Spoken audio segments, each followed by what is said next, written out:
Hello! So, bagong version naman tayo for today. Ayan. Bawang, sibuyas, kamatis, bell pepper, siling haba, cinnamon powder, turmeric powder.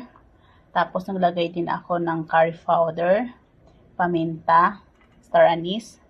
Tapos, itong aking laurel at saka chili flakes. Ayan.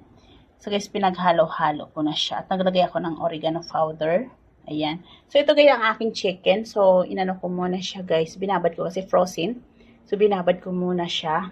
Ito yung aking bigas. Binabad ko na sa tubig. So, hinugasan ko na. Siyempre, gagamit ako ng sesame oil. Siyempre. So, dahil magigisa na ako. Gigisa ko na yung aking chicken. Tapos, yung ulam namin ngayon ay munggo. So, trip ko lang na magluto ng bagong version for today. So, ang ulam namin ay munggo. Ayan. So, naapaw siya guys kasi nalagyan ko kasi siya ng chicharon. So, mas lalong dumami siya. So, ayan. Siyempre, maglalagay din ako ng tomato paste. Konti lang naman guys. Lalagay ko dito. Ayan. Inigisa ko na yung bawang. Ayan. Ayan.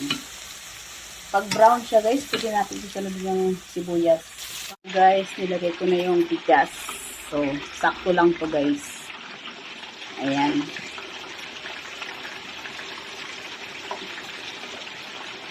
So, halo-haloin lang natin guys. Para matuyo siya. Pag puting tuyo lang, itatapin na natin yung chicken. Saka yung ibang ingredients. Guys, ganito na yung bigas. Kailangan halo-haloin natin muna para hindi mapikong. Pag na ganito na yung tsura nito guys, pwede na natin ilagay yung chicken. Ang chicken ito, kinirita ko na. So, ito na siya guys. Ilalagay na natin para mahalo siya.